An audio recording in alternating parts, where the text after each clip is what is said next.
말씀 중심으로 잠언 강의 14번째, 그리스도인의 자기관리 6번째, 이렇게 선택적 게으름을 극복하라. 이것이 오늘 말씀의 주제입니다. 오래전에 대학 후배들과 독서 토론을 할 때의 일입니다. 지금은 독서 지도사가 된 한 후배가 이렇게 물었습니다. 형님, 시중에 나와 있는 성공학책, 자기 처세책을 다 읽고 거기에 나온 그대로 하면 진짜 성공을 하나요? 라고 물었습니다. 굉장히 원론적인 질문이죠. 저도 똑같이 물어보겠습니다. 거기 나온 그대로 하면 성공할까요? 저는 아니라고 했습니다. 그 사람의 상황에 맞는 것이고, 또 하나 성공에는 절대적인 상수 하나가 있는데 그건 변수도 아니라 상수다. 그것은 하나님의 은혜가 필요하다라고 했습니다. 그러면 왜 이걸 읽어야 됩니까? 라고 합니다. 하나님이 일반 은총으로 이런 책들을 주셨는데 여러 책들 가운데 독서하는 법 중에 아주 중요한 것은 공통적으로 말하는 것을 찾아내는 겁니다. 10가지, 20가지 책을 봤는데 거기에 상황이 다르고 그 사람의 기질과 은사가 다릅니다. 성공한 여러 케이스 바이 케이스가 나오는데 그 중에서 공통점이라는 것이 있어요. 그거는 보편진리다. 그것은 배워야 된다라고 얘기했습니다. 어느 성공학, 어느 처세술책에도 보면 성실, 진실, 게으르지 않는 부지런함, 이건 공통적으로 나옵니다. 이거는 필수적인 하나님이 주시는 은총이구나, 배움이구나 라는 걸 깨달아야 됩니다. 그렇습니다. 성실해야 되고요, 진실해야 돼요. 게으르지 않는 부지런함이 있어야 돼요. 다른 수가 없습니다. 이것만큼은 공통수이고 그 외에 특수한 것들이 붙여가는 것입니다. 하나님이 비를 내려주십니다. 비옥한 땅을 주십니다. 그래도 농부가 씨를 뿌리지 않으면 아무 소용이 없는 것입니다. 성도에게는 2가지 적이 있는데 하나는 외부의 적, 또 하나는 내부의 적입니다. 외부의 적은 세상과 마귀입니다. 외부의 적은 굉장히 쉽습니다. 왜냐하면 피와 아의 구별이 돼요. 그래서 외부의 적을 죽이는 건 쉽지 않은데 진짜 힘든 것은 내부의 적입니다. 성도의 내부의 적은 교만이고 시기, 질투, 미움, 무절제, 불성실, 게으름 같은 것입니다. 이 중에서 게으름은 굉장히 은밀한 적이고 은밀한 죄이고 은밀하게 우리를 죽여갑니다. 예를 들어서 교만이다, 시기, 질투, 미움, 이런 것들은 정말 나쁜 거야, 그런 걸 해서는 안 되라고 금방 알아요. 근데 게으름은 죄로 여기지 않습니다. 기준로 여기거나 천성으로 여기거나 당연히 그럴 수 있지라고 생각하는, 그래서 더욱 무섭고 이것이 우리를 파괴하고 있는 은밀한 파괴자라는 것입니다.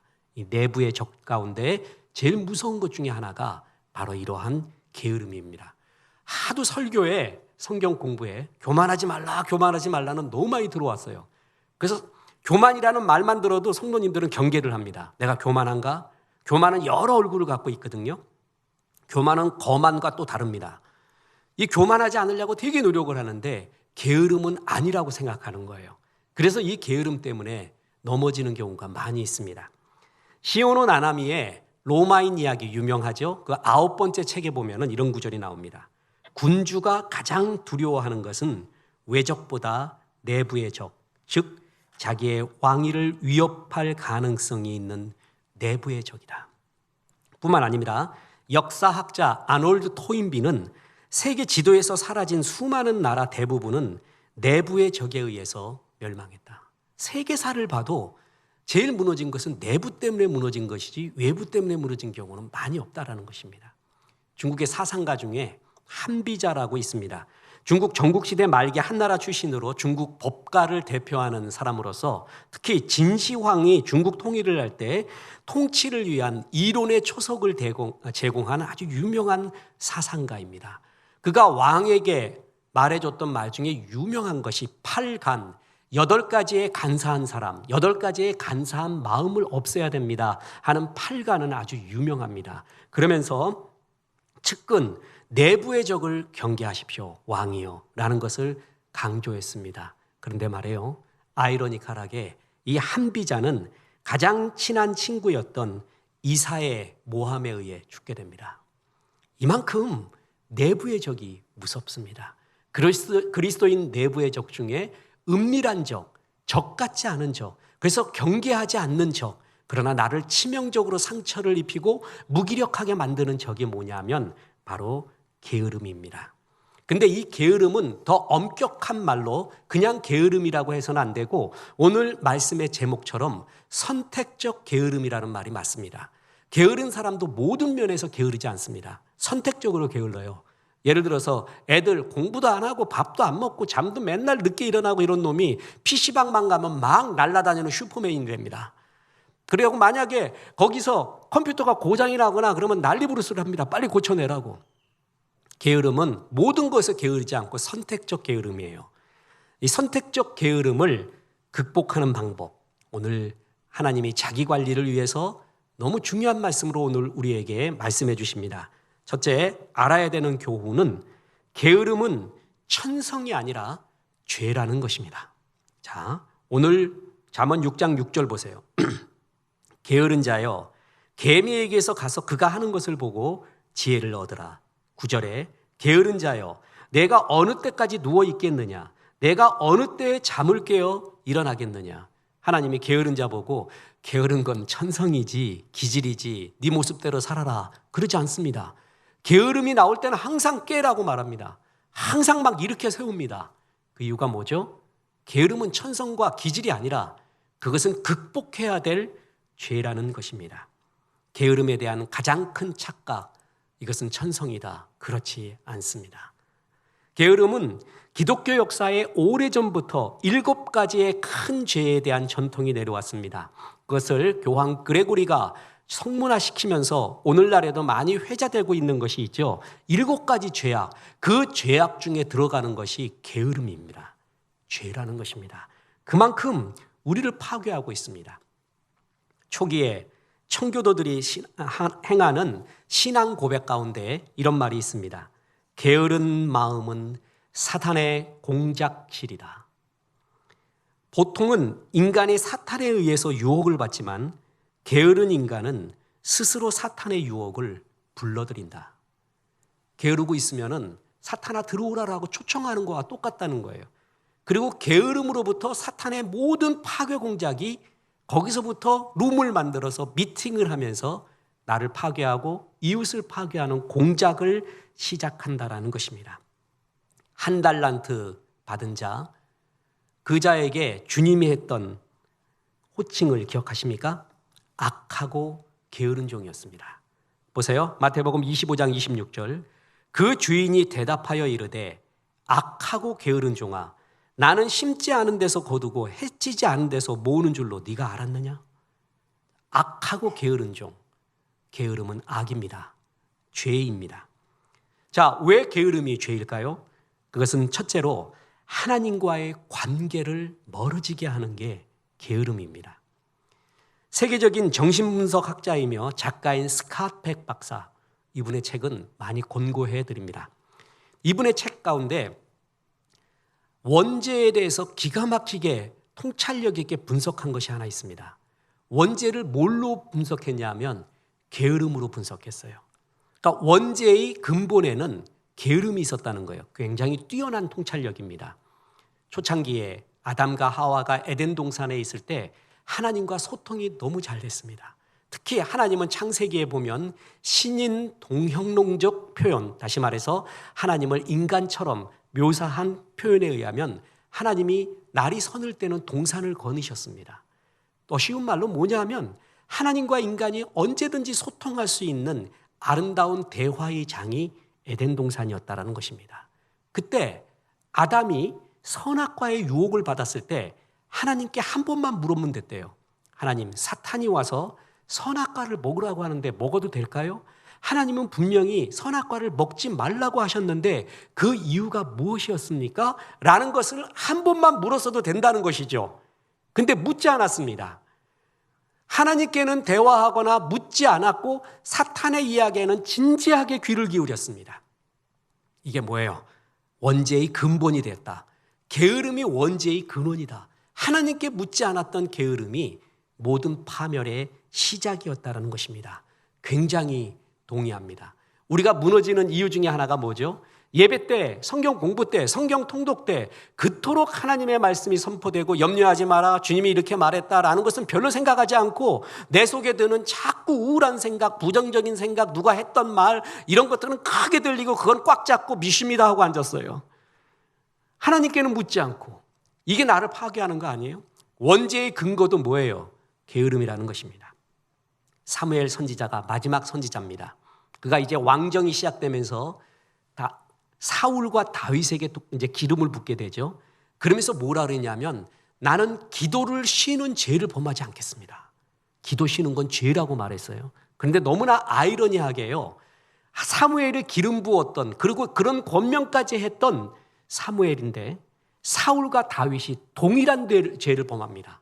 그 동일한 죄 때문에 치명적인 아픔을 당하게 되는데 그게 뭐냐면 게으름이었다라는 것입니다. 자, 사울의 몰락을 하나님은 역대상 10장 13절 14절에서 이렇게 해석을 하셨습니다. 보세요. 사울이 죽은 것은 여호와께 범죄하였기 때문이라. 자, 뭘 범죄했는가? 그가 여호와의 말씀을 지키지 아니하고 또 신접한 자에게 가르치기를 청하고 여호와께 묻지 아니하였으므로 여호와께서 그를 죽이시고 이 나라를 이새의 아들 다윗에게 넘겨주셨더라. 하나님 말씀 듣지도 않았습니다. 지키지 않습니다. 위기의 순간 때 엔돌의 신접한 여인을 찾아가요. 그리고 하나님께 묻지 않았어요. 하나님께 묻는 게 뭐죠? 기도예요. 한마디로 사울의 몰락을 성경이 해석했어요. 성경이 어떤 사건을 해석한 것이 제일 중요합니다. 어떤 신학자, 어떤 설교가 해석하는 것보다 성경 그 자체가 해석하는 것이 가장 큰 정답입니다. 사울은 하나님 말씀을 행하지도 않고 위기의 순간에 하나님께 묻지 않았어요. 다른 데를 찾아가요. 내 마음 찾아가지 마십시오. 내 생각 찾아가지 마십시오. 5만 가지 부정적인 생각이 있는 마음 자꾸 쫓지 마십시오. 하나님을 찾아가야 돼요. 여호와께 묻지 않았던 것이 그의 몰락의 이유였습니다. 여호와께 묻지 않았던 게으름. 게으름은 죄라는 것입니다. 하나님과의 관계를 멀어지게 합니다. 뿐만 아닙니다. 다윗도 동일한 죄로 무너지게 됩니다. 다들 암몬과의 전쟁에 나갔습니다. 그 전쟁은 사무엘상 12장까지 이어집니다. 그럼에도 불구하고 초창기 전쟁 때 다윗은 앞장서 기도하며 주의 은혜를 구했는데 요압 장군한테 다 맡겨버리고 그는 낮에 실컷 잠자고 밤늦게 왕궁에 거닙니다. 왕궁 지붕을 거느려요. 그러다가 거기서 목욕하는 여인을 봅니다. 그를 취하고요. 그래서 그 죄를 감추려고 그의 남편이자 나라의 충신인 우리아를 죽여버립니다. 그 죄의 결과로 다윗 왕국은 몰락이 시작이 되며 그는 아들 압살롬에게 반역을 당합니다. 그리고 압살롬이 죽는 아픔을 겪게 됩니다. 참척의 아픔을요. 그 모든 것의 시작이 뭐였는지 아십니까? 게으름이었습니다. 게으름이 모든 죄의 시작이었고 몰락의 시작이었습니다. 보십시오. 사무엘하 11장 1절. 그 해가 돌아와 왕들이 출전할 때가 되면 다윗이 요압과 그에 있는 그의 부하들과 온 이스라엘 군대를 보내니 그들이 암몬 자손을 멸하고 랍바를 에워쌌고 다윗은 예루살렘에 그대로 있더라. 그 다음 구절 보십시오. 저녁 때 다윗이 그의 침상에서 일어나 성경학자들이 추측합니다. 왜 저녁에 일어나니? 아침에 일어나야지. 아침까지 잔 거예요. PC하다가 게임하다가. 그래가지고 어떻게 되냐면 낮에 일어납니다. 왕궁 옥상에서 거닐다가 그곳에서 보니 한 여인이 목욕을 하는데 심히 아름다워 보이는지라. 여기서부터 몰락이 시작되잖아요. 게으르면 보이지 않던 것이 보여요. 은혜 받으면 보이지 않던 것이 보이거든요. 똑같이 게을러도 그 전에 보이지 않던 것이 보이기 시작해요. 죄악의 길이, 몰락의 길이. 그래서 망하게 되는 것입니다. 보십시오. 사울 왕도 그리고 다윗도 영적인 게으름이 하나님 앞에 멀어지게 하는 이 게으름이 몰락의 시작이 됩니다. 게으름은 하나님과의 관계를 멀어지게 합니다. 그래서 죄악입니다. 게으름이 왜 죄냐 하면 하나님이 내게 주신 인생, 그걸 무기력하게 만듭니다. 그래서 또한 죄입니다. 나를 향한 하나님의 위대하시고 푸른 비전을 막는 은밀한 죄. 죄 같지 않아서 방치했는데 알고 보니 큰 죄. 모든 몰락과 죄의 시작, 나를 결정적으로 무기력하게 만들고 있는 죄, 원인이 뭔가 알지 못했는데 알고 보니 그게 바로 게으름이라는 것입니다. 프랭클린은 죄를, 게으름을 가리켜 녹이 스는 것에 비유했습니다. 게으름은 서서히 나를 녹슬게 만든대요. 정말 맞아요. 열쇠 한번 보세요. 열쇠 녹슨 거 봤습니까? 계속 쓰는 열쇠는 절대 녹슬지 않습니다. 녹이 스는 것은 쓰지 않을 때예요. 가만히 있을 때 녹이 슬어가요. 영혼, 육 모두가 마찬가지예요. 영혼도 쓰지 않잖아요. 정신도 쓰지 않잖아요. 육체도 쓰지 않으면 녹이 슬어가요. 영혼이 부지런히 예배하고 기도하고 말씀 보고 하나님 앞에 나가야 돼요. 정신이 창조력이 계속 뛰어나야 돼요. 근데 생각의 게으름, 생각의 타락, 이것은 아무런 창의력이 나오지 않아요. 이 정신적 새로움을 위해서 계속 정신적 부지런함, 독서하고 생각을 해야 돼요. 창의적인 생각을. 육적인 게으름, 녹이 씁니다. 몸은 모든 군대를 움직이래요.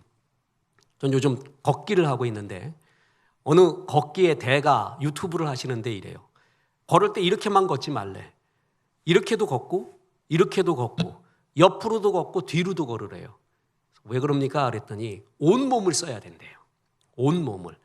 그렇게만 계속 걸으면은 그쪽 근육만 발달되는데 몸에 있는 잔 근육까지 다 쓰래요. 그 간단한 말에 굉장히 영감을 얻었습니다. 맞구나. 모든 포부로 다 걸어야 온몸의 근육을 다 쓰는 거구나. 물론 몸 망가지게 걸으면 안 되지만 온몸의 근육을 써라. 녹슬지 말라라는 얘기입니다. 게으름은 녹이 슬게 만듭니다. 그리고 수렁과 같아요. 잠언서의 표현에 의하면 좀 더 자자, 좀 더 눕자. 게으름은 작은 게으름에서 끝나지 않습니다. 계속 수렁으로 나를 파고 들어가요. 늪으로 빠지는 것 같습니다.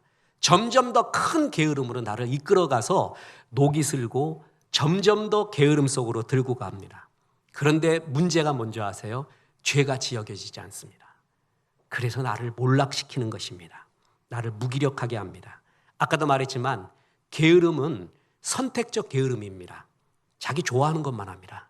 밥도 먹는 것도 자기 좋아하는 것만 먹으면 안 되잖아요. 나는 이게 제일 좋아. 그리고 타락한 게임만 계속해요. 그럴 때 어떻게 됩니까? 녹이 씁니다. 선택적 게으름은 이기적인 사랑, 빗나간 자기 사랑입니다. 결국 선택적 게으름은 자기가 좋아하는 것만 추구해요. 그게 나를 정말 무기력하게 만들어버립니다. 성경은 이 게으름 때문에 개인이 무기력해지고 또한 분명히 가난해진다고 선언합니다. 가난에 대한 접근은 반드시 두 가지로 접근해야 됩니다. 좌로나 우로나 치우쳐서는 안 됩니다. 하나는 개인적인 접근, 또 하나는 사회적인 접근, 두 가지가 반드시 필요합니다. 가난의 이유 중에 하나는 사회 구조와 시스템의 문제가 분명히 있습니다. 그래서 그쪽 면을 분명히 봐야 돼요. 그러나 그쪽 면만 봐요. 그러면 좌로나 우로나 치우친 겁니다. 가난에는 분명히 개인적인 속성도 들어갑니다. 그러나 개인적인 속성만 봐요. 그거는 좌로나 우로나 치우친 것입니다.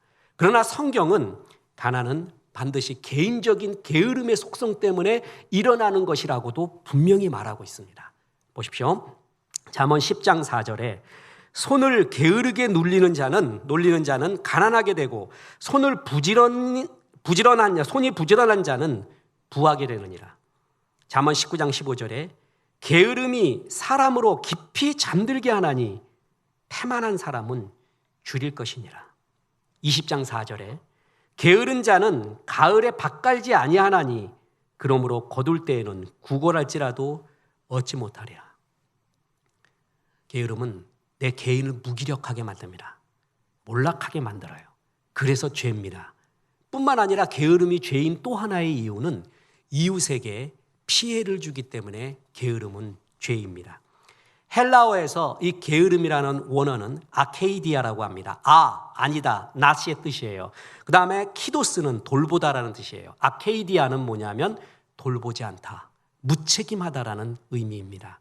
내가 해야 될 책임을 하지 않아요. 난 내 집이 좋아서 나무를 길렀어요.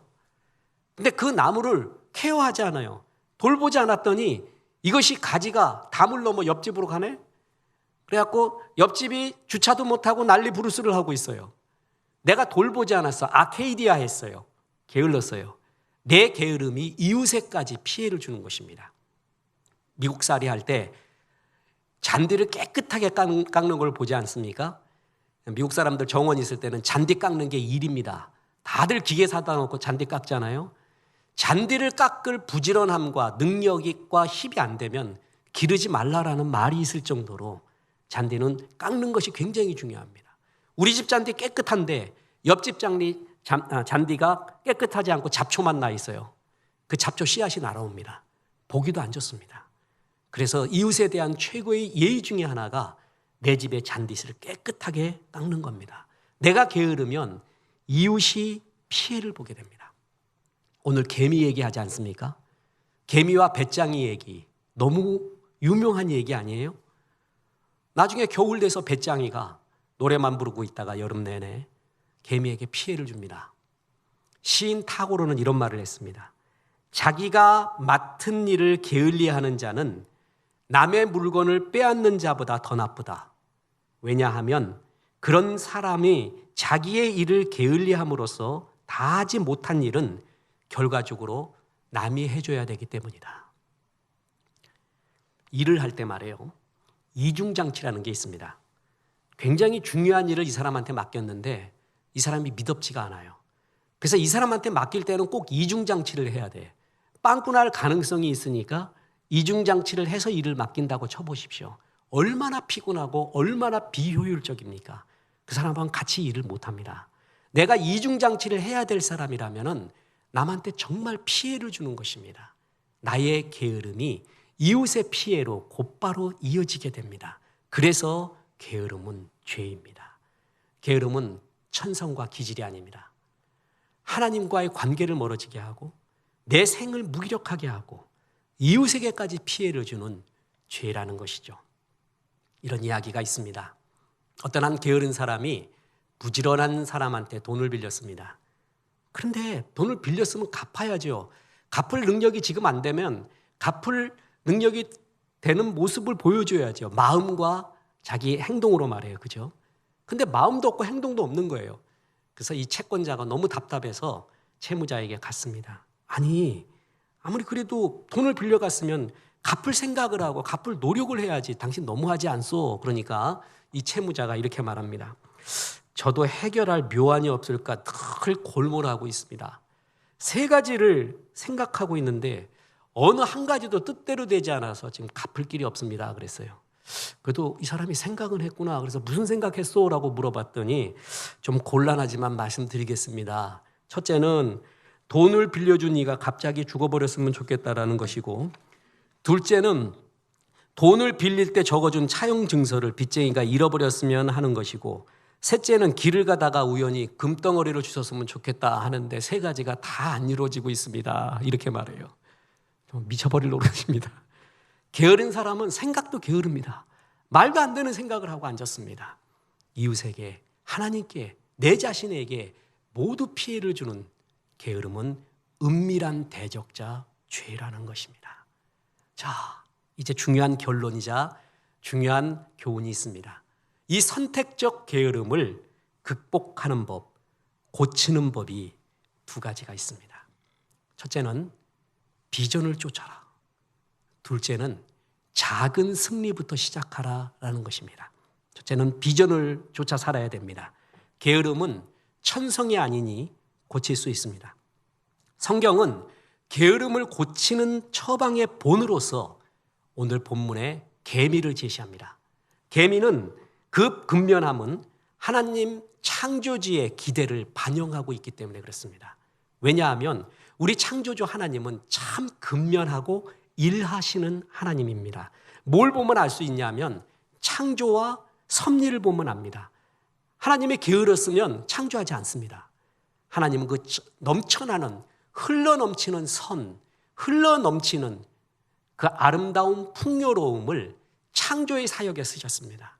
그래서 최고의 작품으로 인간을 자기의 형상대로 만드시는 일하시는 하나님, 지금도 수많은 기도를 들으시면서 지금도 하나님의 은혜 가운데 있는 성도들의 기도를 다 들으시고 세상 역사를 섭리하고 계시는 일하시는 하나님입니다.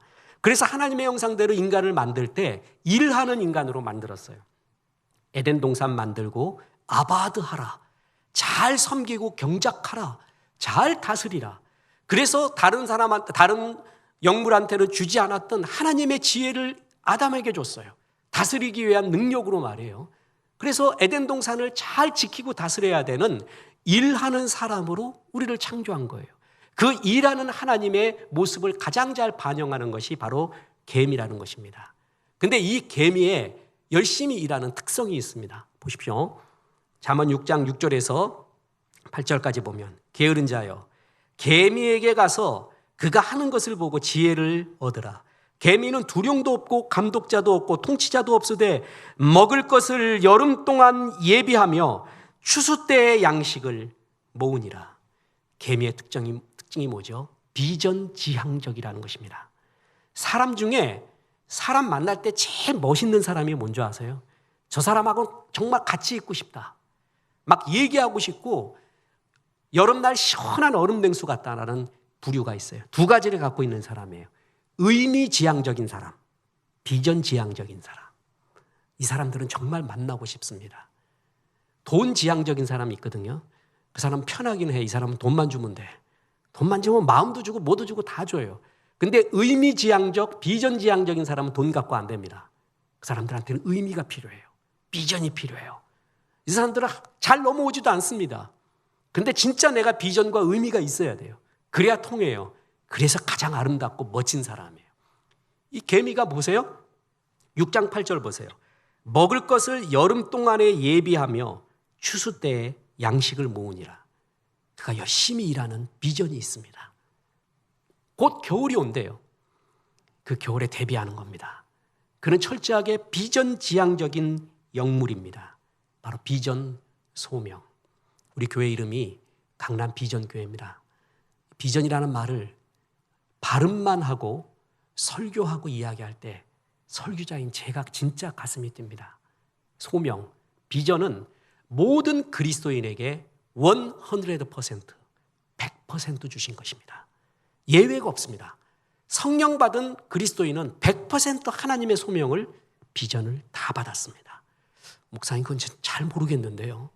설교 때 10번 이상, 20번 이상, 50번 이상 말했습니다. 모든 그리스도인에게 공통적인 비전 두 가지. 날이 갈수록 예수님의 성품을 닮아가는 것. 두 번째, 예수님의 마음인 전도, 선교, 구제하는 것. 이 두 가지는 모든 그리스도인에게 주신 공통적인 사명입니다. 그것을 이루는 방법이 다를 뿐이죠. 그 방법은 각자에게 주신 은사, 기질, 살아온 모든 라이프 스타일을 활용해서 그 사람이 굉장히 잘하는 것, 좋아하는 것, 그래서 열매가 있는 것, 의로운 것, 생각만 하면 가슴이 뛰는 것, 부담되는 것, 이건 내가 해야 되라는 부담, 그리고 남들보다 더 많이 가진 것, 그것은 전부 사명이라고 부르는 동의어들입니다. 건강하세요? 남들보다? 남들보다 지혜가 많으세요? 남들보다 돈이 많으세요? 남들보다 지위가 더 좋으세요? 자랑하라고 준 게 아니라 전도, 선교, 구제하라고 주신 사명입니다. 내가 이 일을 하면 가슴이 뛰어요. 그리고 잘해. 그리고 좋아해. 이것은 나 사명이에요. 목사님 저는 찬양을 정말 좋아하는데요. 근데 하면은 환장해요. 본인도 환장하고 듣는 사람도 주여 소리가 나와요. 그건 내 비전 아니에요. 좋아하고 잘해요. 그리고 그것은 의로워야 돼요. 목사님 나는 좋아하고 잘하는 게 있습니다. 뭘 잘하냐 그랬더니 술 하나는 끝나기 전에 좋아하고 잘하고, 남들 한 병 먹으면 나는 5병 먹어도 끄떡없습니다. 남들 화투를 할 때 상대편 패를 못 보는데 나는 너무 잘 봅니다. 이것만 생각하면 너무 좋습니다. 너무 잘합니다. 그건 비전이 아니에요. 왜냐하면 의롭지 않기 때문에요. 잘하고 좋고 의롭고 가슴 뛰는 일, 반드시 누구에게나 좋습니다. 이걸 발견해 가야 돼요. 그래서 그걸 통해 가지고요, 전도, 선교, 구제하는 것입니다. 이 비전 발견하면은 가슴이 뛰고 게으를 수가 없습니다. 세계적인 명저, 몰입의 즐거움은 몰입이 모든 인간 창조의 시작이다. 승리의 시작이다. 몰입을 주장한 미하이 칙센트미하이 교수의 몰입의 즐거움, 이 책은 정말 꼭 권합니다. 여기서 말하는 세 가지 주제가 있는데 그 중에 하나가 뭐냐면 게으름은 천성이 아니라 목표를 상실했을 때 나오는 무기력이다라고 해요. 정말 동의합니다. 목표가 없어요. 비전이 없어요. 그때 무기력해지는 것, 그걸 게으름이다. 정말 동의합니다. 참 권해주고 싶은 영성학자 중에 매튜 폭스라고 있습니다. 이분이 이런 말을 했습니다. 게으름에 대한 유일한 처방은 부지런해지자라는 결심이 아니라 게으름에 대한 유일한 처방은 내 안에 불꽃을 발견하는 것이다. 불꽃 발견하면 게으를 수가 없다라는 것입니다. 현대 경영학의 아버지라고 일컬어지는 피터 드러커요. 이분이 축구하고 야구 보다가 영감을 얻습니다. 아마추어 직장인들이 재미나 즐거움으로 야구나 축구를 하는 걸 봤는데 목숨 걸고 하더래요. 저 에너지가 어디서 나오는가? 그렇게 즐겁게 하더래요. 근데 그 사람들이 일할 때는 그 에너지에 반도 안 쏟더래요. 최고의 경영자는 저 사람들이 좋아하는 야구나 축구를 할 때처럼 그 에너지가 일에 쏟아지게끔 시스템을 만들고 마음을 불어넣어주는 것이 최고의 경영자겠죠? 그거는 신의 영역입니다. 그건 거의 불가능합니다. 사람은 죄성이 있어서 그렇게 하지 않다고 봅니다. 그럼에도 불구하고 그렇게 그 좋아하는 것을 일을 그렇게 할 수 있게끔 만들어주면 최고의 경영자가 될 겁니다. 제가 언젠가 놀면서 즐거워하는 법, 놀며 사는 법, 평생 놀며 사는 법, 이거에 대한 설교를 한 적이 있습니다. 비전 발견하잖아요. 일 같지가 않습니다. 놀이 같습니다. 노는 것 같습니다. 최고의 창의력은 호모 루덴스, 축제에서 나와요. 놀이를 할 때 창의력이 나오고 그게 나중에 돈까지 버는 거 아세요? 현대는 창의력의 시대란 말이에요. 근데 그건 플레이할 때 나와요. 플레이. 워크보다는 플레이할 때 나와요. 사명을 발견하면 워크가 아니라 플레이를 하게 돼요. 그래서 갖가지 창의력이 나오고 그리고 신이 나게 되고 칙센트 미하이가 그렇게 말한 몰입이 비전을 발견할 때 그것이 달려갈 수가 있다는 겁니다. 조나단 에드워드, 그의 평생의 좌우명이 있었습니다. 사명이 있는 사람은 죽지 않는다. 죽지 않는데요. 죽음을 앞둔 바울 보십시오. 그가 죽음을 앞둔 회한의 과거의 추억 속에만 사는 노인네 같은가. 그는 영원한 젊은이 요셉과 같았습니다. 이유가 뭐냐면 달려갈 촛대 비전이 확실했기 때문에 그렇습니다. 보십시오. 빌립보서 3장 13절 14절에 보면 형제들아 나는 아직 내가 잡은 줄로 여기지 아니하고 오직 한 일, 즉 뒤에 있는 것은 잊어버리고 앞에 있는 것을 잡으려고 표대를 향하여 그리스도 예수 안에서 하나님이 위에서 부르신 부름의 상을 위하여 달려가노라. 표대, 위에서 부르신 부름의 상이 나에게 있다. 그것의 위력이 뭔지 아세요? 뒷일을 잊어버린대요. 저는 성도님들에게 저절로 축복도 가고 당신 반드시 잘 될 거요 라는 성도님들이 있습니다. 와보면 교회 와서 기도하는 분들, 이렇게 딱 와보면 기도하는 것 같으면 제가 할 수 없어서 나가서 대신에 그분을 위해 축복 기도를 해줍니다. 당신 잘 될 겁니다. 사랑이 절로 갑니다. 또 하나가 있습니다. 우리 교회 성도님들 중에 예배 드리고 그걸로 끝나는 게 아니라 예배를 10번 이상 듣는 사람이 있습니다. 목사님 이번에 기록 세웠는데 25번이었대. 설교 말씀을 예배를 그렇게 계속 반복해서 들었어요. 어느 성도님은 그 예배의 핵심을 문자로 계속 보내옵니다. 제가 아내하고 이렇게 얘기하면서 이분 정말 머리 좋다. 어떻게 이 핵심을 알고 이렇게 할까? 그분 잘 됩니다. 하나님 말씀 그렇게 기억하는 분. 어떤 분이 그랬습니다. 목사님 힘들 때 저는 이 설교를 들어요. 그게 뭔지 아세요? 전에 했던 설교입니다. 현재의 비전이 과거의 아픔을 잊게 합니다. 이기게 합니다. 10번, 20번 들어보십시오. 현재의 비전이 진짜 과거의 아픔, 상처보다 강력합니다. 십자가보다 강한 것은 없습니다. 부활보다 강한 것은 없고 은혜보다 강한 것은 없고 비전보다 강한 것은 없습니다. 과거에 집중하지 마십시오. 그 부정적인 생각에 집중하지 마십시오. 신앙은 바라봄입니다. 시선입니다. 현재의 비전이 과거를 잊게 합니다. 보십시오. 뒷일을 잊어버리고 생각할 필요도 없어요. 바빠요. 그 생각 쫓을 시간이 없어요. 지금 주신 비전이 너무 활활 타오르고 너무 날 뜨겁게 하고 할 일이 너무나 많이 있습니다. 진짜 그렇습니다. 비전이 과거도 있게 하고요. 아픔도 있게 하고요. 앞으로 달려갈 힘과 모든 것을 제공합니다. 그렇습니다. 하나님의 비전, 강남 비전교회. 저는 소원이 이 예배 오는 사람마다 그런 비전 발견하고 성경 읽는 사람마다 성경 공부하는 사람마다 비전 발견해서 자기 안에 불꽃으로 활활 타오르면 정말 좋겠습니다. 그것이 모든 것을 이기게 하는 힘이요 게으름을 이기게 하는 하나님의 비결입니다. 보십시오. 부유한 사람들 교회도 많이 있으면 좋겠습니다. 목사님 시간도 남고 건강도 남고 돈도 남고 지혜도 남고 할렐루야 이런 사람 많아도 좋겠습니다. 왜냐하면 그 사람 할 일이 너무 많아요. 그런데 부유해지잖아요. 공통적으로 찾아오는 유혹이 있습니다. 게을러집니다. 교만해집니다. 죄의 유혹이 많아요. 이 부유한 사람이 이 축복이 지속되고 영원으로 이어지기 위해서 자, 계속 말합니다. 축복은 지나가면 안 됩니다. 축복은 머물러야 돼요. 그리고 더 높은 차원으로 승화돼야 돼요. 사랑에 대한 최고의 모독은 사랑했었습니다. 사랑은 현재형이어야 돼요. 사랑한다. 그리고 그 사랑은 날이 갈수록 성숙돼야 돼요. 성숙이 뭐냐면 사랑은 넓이와 깊이와 높이와 길이가 있다고 그랬어요. 그것이 다 넓어지는 거예요. 그게 사랑의 성숙이거든요. 사랑도 지나가면 안 돼요. 사랑도 성숙돼야 되고요. 축복도 승화돼야 돼요. 그러기 위해서 해야 될 것이 있습니다. 보십시오. 시편 112편 9절입니다.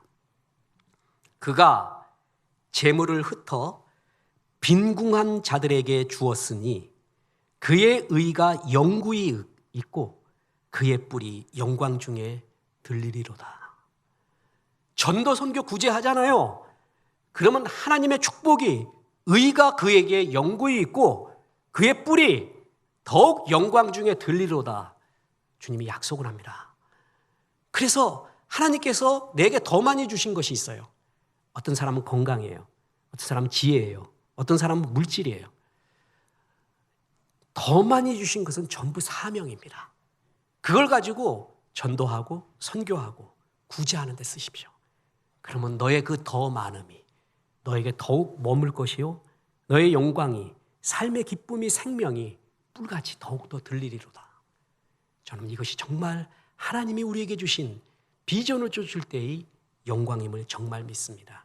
게으름, 그것은 부지런해지자라는 결심에서 절대 안 됩니다. 비전 딱 발견하잖아요. 그러면 그때부터 불꽃처럼 타오르고 게으를 시간이 진짜 없습니다. 그래서 예배 때마다 우리들이 게으르지 말고 기도해야 될 것이 오늘 말씀 통해 저의 비전이 뭡니까? 오늘 말씀 통해 주께서 저를 태워주실 말씀이 뭡니까 하는 사모하는 마음으로 와야 돼요. 사모하는 사람은 반드시 하나님이 채워줍니다. 역사를 하십니다. 사모하는 자에게 주님은 이렇게 역사합니다. 부끄러운 간증이지만 인문학 하나님께 3집이 나왔잖아요. 그래서 개척교회 성도님이 후원해 주셔서 개척교회들을 보냈습니다. 개척교회 한 목사님이 간증이 왔습니다. 목사님 좋은 간증 말씀드립니다. 아들이 있었는데 큰아들이 그렇게 반항하였대요. 왜냐하면 얘가 똑똑해요. 공부도 잘했어요. 근데 상급 학교로 이렇게 중학교까지 잘했는데 고등학교 들어가고 이러면서 학원 하나, 뭐 과외 하나 못한 겁니다. 그러니까 성적도 떨어지고 무기력도 빠져요. 교과서만 열심히 봤어요. 그래도 될 수 있나 봅니다. 그런데 걔는 안 그랬나 봐요. 그래서 무기력에 빠지고 가난하고 무능한 아버지가 너무 싫었어요. 예배도 싫고 그런 거 있잖아요. 목사님, 개척교회 목사님 아들이 겪는 눈물이 있었어요. 아버지가 아무리 기도해도 안 됐대요. 그런데 끝없이 기도하고 걔한테 어느 날 3집을 받아보고 나서 우리 아들이 참 필요할 수도 있겠다. 그래서 걔가 책을 좋아해서 그걸 선물을 했어요. 얘가 그걸 읽었습니다. 그러고 난 다음에 와서 아버지 그냥 대화를 하더래요. 아버지 목회 잘하세요. 아빠 목회를 위해서 기도하겠습니다. 요번 3집이 작은 자, 가난한 자, 어려운 자에 대한 위로입니다. 회복에 대한 주제. 코로나로 고난을 겪고 있잖아요. 그래서 문학과 소설에 나온 작은 자의 이야기. 그러나 성경적 답을 주는 이야기를 해줬어요. 그래서 목사님이 그렇게 반항하였던 애가 이런 걸 통해서 대화가 됐다. 아버지를 조금이나마 이해하게 됐다는 것에 감사하대요. 정말 기뻤습니다. 그 사람은 부지런했습니다. 아들을 위해 늘 기도했고 아들이 뭐가 필요할까, 뭐가 좋을까를 늘 생각했어요. 그러다가 임계점이 오면 주님이 역사하는 거예요. 아무 생각 않고 있다가 역사가 일어나는 게 아니에요. 영적으로 늘 깨어 있어야 돼요. 생각하고 있어야 돼요. 창의력도 항상 생각하고 있어야 되고 영적으로 깨어 있다가 어느 날 그 기도가 하나님 앞에서의 그 참음과 기다림이 임계점에 달할 때 역사를 일으키는 거예요. 애가 그런 거 발견하잖아요. 그때부터 타오릅니다. 그렇습니다. 게으름을 극복하는 것은 바로 이렇게 비전을 발견할 때입니다. 그리고 더 구체적인 방법은 작은 승리부터 하면 됩니다. 자, 보세요. 6장 6절부터 보면 게으른 자여 개미에게 가서 그가 하는 것을 보고 지혜를 얻으라. 개미는 두령도 없고 감독자도 없고 통치자도 없으되 먹을 것을 여름 동안 예비하며 추수 때의 양식을 모으느니라. 자, 개미에게 배워라. 개미의 특징이 뭐예요? 그 등치를 한번 보세요. 걔가 치즈덩이 하나를 갖다 물고 옵니까? 계란 후라이 하나를 다 물고 와요. 조금씩 물고 오는 거예요. 개미의 특징은 한꺼번에 큰 게 아니라 작은 것들을 계속 모아서 싸는 거예요. 다시 말해서 작은 승리를 반복하는 힘, 그게 게으름을 극복하는, 자존심이 향상되는 굉장히 중요한 것이에요. 지금 우리가 하려는 것은 큰 신기록을 세우는 게 아니라 게으름을 극복하는, 그러기 위해서는 작은 승리, 가벼운 것부터 해야 된다는 것입니다. 제가 좀 좋아하는 학자 중에 미시간 대학의 조직이론의 대가인 칼 와이트 교수가 있습니다. 이분이 유명한 전략이 있는데 작은 승리 전략이라는 것입니다. Small wins strategy. 작은 성공의 경험이 큰 성공으로 이어지지 원샷에 큰 성공되는 경우는 없다. 작은 성공을 결코 무시하지 마라. 그래서 제일 중요한 것은 이룰 수 있는 작은 계획을 먼저 하라. 그리고 그것에 대한 승리를 맛봐라. 그것이 5개 쌓이면 큰 승리에 한 걸음 가까이 가는 것이라는 것이에요. 이것이 작은 승리의 전략이에요. 아이들을 교육할 때도 아주 중요한 것은 왕창 처음부터 큰 게 아니라 작은 거 요거 이룰 수 있지, 요거는 할 수 있지, 요거는 할 수 있지를 제시해 주는 거예요. 거기서 작은 승리를 맛본 애가 자존감이 높아지고 결국은 큰 승리를 이어진다는 거예요. 개미가 그렇습니다. 작은 것부터 하잖아요. 작은 것부터 들고 와서 결국은 산처럼 쌓이는 것입니다. 실력은, 역사는, 낭만은 먼지처럼 쌓여갑니다. 작은 것을 결코 무시해서는 안 됩니다. 82학번인데 전 83년도부터 편지를 쓰기 시작했습니다. 인문학에 대한 편지, 그에 대한 성경적 해석, 느낌. 지금 40년이 지났습니다. 지금까지 해옵니다. 앞으로 하나님이 부를 때까지 아마 할 겁니다. 그것이 쌓이다가 설교의 거리가 되고 방송을 하게 되고 그리고 책이 나오게 되고 모든 것은 작은 승리, 작은 깨달음을 쌓아갈 때입니다. 지금부터 하면 됩니다. 지금부터 하면 시간이 충분히 있습니다. 작은 승리를 쌓아가십시오. 제일 권해주는 것이 뭐냐 하면 예배부터 승리하십시오. 내가 예배 어떤 결심하기 전에 절대 예배 안 빠진다. 은혜 받기 위하여 사모하며 한다. 방송으로 드려도 정장을 하고 사모하는 마음으로 한다. 예배 안 빠진다. 또 하나, 내가 이제 성경 공부, 우리 성경 개론, 성경 아카데미 하는데 이제껏 내 양심껏 성경 창세기부터 계시록까지 한 번도 본 적 없다. 내가 이것부터 시작한다. 한번 다 보고 나면 변화가 있지 않을까? 다 듣고 나면은 하나님이 말씀하는 게 깨달아지지 않을까? 사모하고 성경 아카데미 처음부터 끝까지 유튜브 올라가면 다 들으십시오. 성경 통독하십시오. 나 이때까지 한 번도 창세기부터 계시록까지 한 번 다 읽어본 적 없다. 한 번 다 읽어보자. 그러고 시작해보자. 이건 할 수 있잖아요. 이건 어렵지 않잖아요. 이 작은 승리, 영적인 깨달음, 영적인 부지런함, 여기부터 모든 것이 시작이 됩니다. 이런 것부터 제시해 줘야 돼요. 거기에 승리를 맛봐야 돼요. 목사님, 그런데 전도 선교 구제는 너무 묘연한데요. 그리고 나 같은 사람이 무슨 전도합니까? 이것이 마귀의 전략이라고 했죠. 자격 있는 사람, 목사 된 사람 하나도 없습니다. 자격 있는 사람, 권사님, 장로님, 집사님 된 사람 하나도 없습니다. 자격이 있어서 됐다라는 조금의 의식만 있으면 그건 교만의 시작입니다. 자격이 있어 된 사람은 아무도 없습니다. 자격이 있어서 전도하는 사람 하나도 없어요. 저는 전도라는 말이 너무 좋습니다. 왠지 아세요? 득도가 아니기 때문에 그래요. 득도는 자기가 붓다가 되었다고요. 도를 깨달았어요. 어떤 방법으로든 공부를 했건 참선을 했건 뭐 했건 도를 깨달아서 교만할 수가 있어요. 너에게 가르쳐 주겠다, 나누어 주겠다 할 수가 있습니다. 우리는 그렇지 않고 전도하는 사람이에요. 우리는 그런 큰 깨달음이 있는 멋진 사람이 아니라 똑같은 거지였고 똑같은 죄인이었는데 큰 부잣집을 만난 거예요. 거기서 얻어먹었어요. 같은 거지한테 말하는 겁니다. 부잣집 저기 있다. 하나 우리 괄시하지 않고 잘 먹여준다. 가자. 그게 전도예요. 득도가 아니에요. 그렇기 때문에 누구나 전도할 수 있는 거예요. 그리고 전도의 결과는 하나님께 있는 겁니다. 전도 내년부터 훈련 받을 겁니다. 더 구체적으로 받을 건데요. 지금 전도하는 거 어려운 거 없습니다. 자, 예배 때 은혜스러운 거 있으면 포도해 주세요. 맨날 핸드폰 문자 보내잖아요. 그 성경 문자 중에 그 사람에게 꼭 필요한 건 포도해 주세요.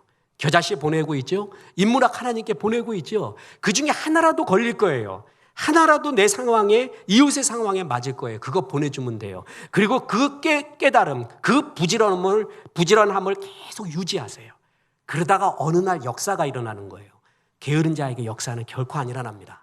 영적인 부지런함이 계속 있는 자, 그 자에게 어느 날 터지기 시작하는데 그것은 견딜 수 없도록 하나님이 터지고 열어주시고 역사를 시작합니다. 전도 어려운 것 결코 아닙니다. 그래서 은혜 받은 것, 좋은 것을 그냥 그에게 전해주면 되는 것이에요. 결과는, 구원의 결과는 하나님께 있습니다. 내가 그를 구원시키는 게 아닙니다. 여기서 자유로우십시오. 그래서 마음껏 전도하는 것, 어렵지 않은 전도부터 시작하는 것, 그리고 그런 문자 보내주고 겨자씨 보내주고 인문학 하나님께 보내주고 좋은 말씀 보내주잖아요. 그건 넛지예요. 넛지. 쿡쿡 찌르다 넛지. 계속 말씀드리죠. 에즈버리 신학교의 조지 헌터 전도학 교수, 한 사람이 예수 그리스도에 대한 구체적인 복음을 듣고 영접하기 위해서는 현대에는 12번에서 20번의 넛지가 필요하대요. 완샷에 가지 않는다는 거예요. 잽을 넣어야 돼요. 권투에서. 넛지를 위해서, 그 사람의 마음을 열기 위해서 그 자료들, 저는 우리 교회에 충분하다고 봅니다. 넛지를 위한 자료를 정말 충분히 제공한다고 봐요. 그것을 제공해 주면 되는 거예요. 그러다가 어느 결정적인 순간에 죄사함의 복음, 예수 그리스도의 십자가의 복음이 그의 가슴에 들어가게 된다라는 것이죠. 자, 영적인 부지런함이 있으면 언젠가 이런 하나님의 역사가 일어나고, 이런 영적인 부지런함은 어려운 것이 아닌 작은 승리부터예요. 실천할 수 있는 작은 것부터 쌓아 나갈 때 이 게으름을 극복해 가기 시작을 합니다. 게으름은 천성이 아니라 기질이 아니라 죄악입니다. 왜냐하면 하나님과의 관계를 멀어지게 하고요, 내 푸른 삶을 무기력하게 만듭니다. 이웃에까지 피해를 줍니다. 이 게으름을 극복하는 것은 비전을 발견하는 것입니다. 비전 발견을 위하여 작은 승리부터 하십시오. 예배, 기도, 말씀, 이 작은 것부터 실천을 실질적으로 하십시오. 그러다 보면 이제 그 게으름을 벗고 주께서 주시는 내 안에 불꽃을 발견하고, 내가 세상에 시간이 너무 없구나, 내가 할 일이 너무나 많구나, 점점 깨달아갈 것입니다. 그래서 하나님이 기뻐하는 주의 복의 통로가 되시기를 주 예수의 이름으로 축원합니다. 우리 하나님의 말씀 생각하며 이 땅에 참 할 일이 많구나, 눈을 들어 하늘을 보라 찬송합니다.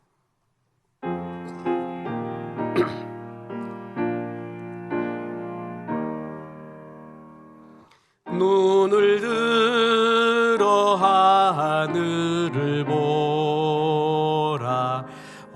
어지러운 세상 중에 곳곳마다 상한 영예 탄식 소리 들려온다. 빛을 잃은 많은 사람, 길을 잃고 헤매이며 당자처럼 기진하니 믿는 자여 어이할고. 이제는 우리 구주 예수 그리스도의 은혜와 하나님의 크신 사랑과 성령님 게으름을 벗고 주 앞에 충성스러운 종이 되라 말씀하심이, 이 말씀에 아멘 하며 주께서 주신 사명으로 불꽃처럼 살기를 기원하는 성도들과 함께 하셔서 이제부터 끝날까지 크신 영광 받으시옵기를 우리 구주 예수 그리스도 이름으로 축원하옵나이다. 아멘.